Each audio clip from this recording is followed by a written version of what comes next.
Berenice de Edgar Allan Poe. A infelicidade é múltipla. A desgraça se alastra na terra em variadas formas, espraiando-se pelo horizonte como um arco-íris, com a mesma variedade multicor, identificáveis mas ao mesmo tempo amalgamadas. Espraiando-se pelo horizonte como um arco-íris. Como pude extrair da beleza uma espécie de desencanto? De um pacto de paz, uma reprodução de pesar? Porém, como na ética o mal é a consequência do bem, assim, de fato, o pesar nasce do júbilo. Ou a lembrança da alegria passada é a angústia do presente, ou as agonias atuais têm sua origem nos êxtases que poderíamos ter desfrutado. Meu nome de batismo é Geu. O de família, não revelarei. Contudo, não existem nestas terras torres cuja antiguidade seja mais reverenciada do que os melancólicos e cinzentos salões que herdei de meus antepassados. Nossa linhagem já foi chamada de raça de visionários. E, em diversos detalhes notáveis, no caráter da mansão familiar, nos afrescos do salão principal, nas tapeçarias dos aposentos, nos entalhes de alguns contrafortes na sala de armas, mas, sobretudo, na galeria de pinturas antigas, no estilo da biblioteca e, por fim, na própria natureza peculiar dos livros que lá estavam, existem provas mais do que suficientes para embasar essa crença. As recordações de meus primeiros anos estão ligadas à biblioteca e aos seus volumes, dos quais não direi mais nada. Foi lá que minha mãe morreu. Foi onde nasci. No entanto, é mera indolência dizer que não viverá antes, que a alma não goza de existência prévia. Você discorda? Não discutiremos o assunto. Estando convencido, não busco convencer. Recordo-me, porém, de formas aéreas, olhos espirituais, expressivos, de sons musicais, embora pesarosos. Uma recordação incapaz de ser extirpada. Uma lembrança como uma sombra, vaga, variável, indefinida, instável. E como uma sombra, também, por minha incapacidade de me livrar dela enquanto o raio de sol de minha lucidez ainda existir. Neste cômodo, nasci. Despertando assim da longa noite do que parecia, mas não era, um vácuo, para logo adentrar as regiões dos contos de fada em um palácio da imaginação nos bravios domínios do pensamento monástico e da erudição. Não é de se admirar que tenha contemplado o ambiente ao meu redor com um olhar surpreso e febril, que tenha perdido a mocidade nos livros e dissipado a juventude em desvarios. Mas é peculiar que, com o passar dos anos, já com idade madura, ainda me encontrasse na mansão de meus antepassados. É espantoso perceber como a estagnação da casa ceifou minhas primaveras, espantoso como a natureza do pensamento mais trivial invertia-se por completo. As realidades do mundo afetavam-me como visões. E nada mais do que isso, enquanto as loucas ideias da terra dos sonhos tornavam-se, por sua vez, não material de minha existência cotidiana, mas minha própria existência em si. Berenice e eu éramos primos e crescemos juntos na mansão de minha família. Contudo, crescemos bem diferentes. Eu, adoentado e melancólico. Ela, ágil, graciosa e transbordando energia.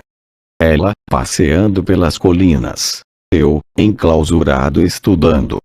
Eu, limitado aos confins de meu próprio coração, viciado de corpo e alma às meditações mais intensas e dolorosas. Ela, vagando displicente pela vida, sem pensar nas sombras em seu caminho, nem no voo silencioso das megérrimas asas das horas.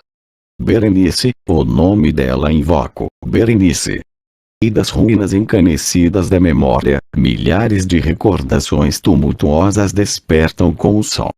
Ah! Tenho sua imagem vívida diante de mim agora, como nos velhos tempos de leveza e alegria.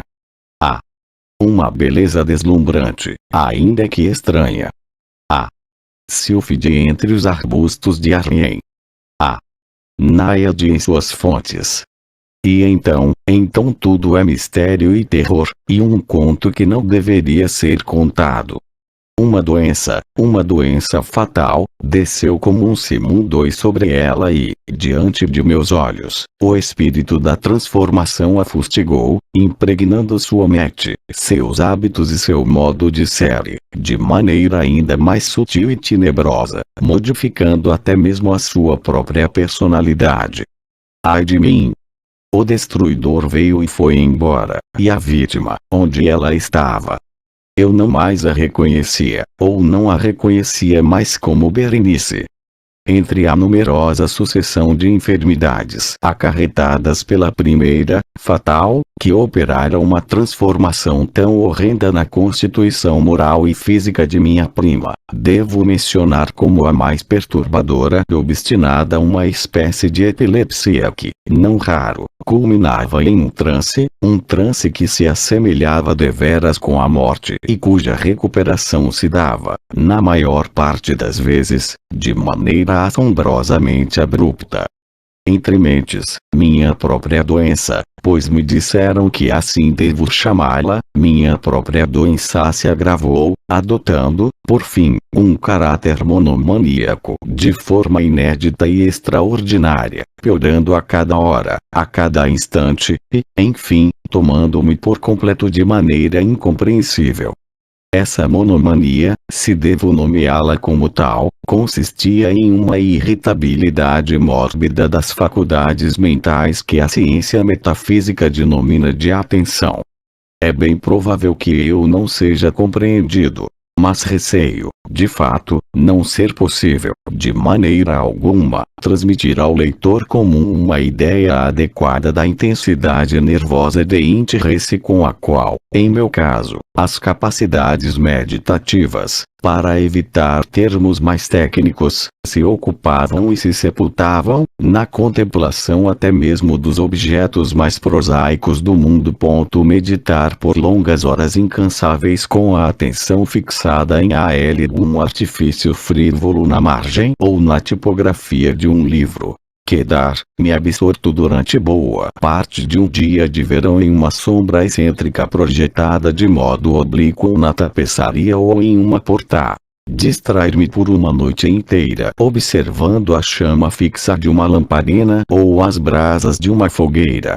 Divagar por dias a fio acerca do perfume de uma flor. Concentrar-me na repetição monótona de uma palavra comum, até que o som, por força da repetição frequente, deixasse de transmitir qualquer significado à mente. Perder qualquer noção da existência motora e física por meio de uma absoluta imobilidade corporal mantida por longas e obstinadas horas. Tais eram algumas das mais comuns e menos perniciosas excentricidades provocadas por um comprometimento em minhas faculdades mentais que, embora não fossem inéditas, sem dúvida desafiavam qualquer tipo de análise e explicação. Contudo, não quero ser mal interpretado. A fixação exagerada, severa e mórbida assim incitada por objetos frívolos não deve ser confundida com uma tendência à elucubração comum a toda a humanidade, ainda mais pronunciada em pessoas dotadas como uma imaginação febril.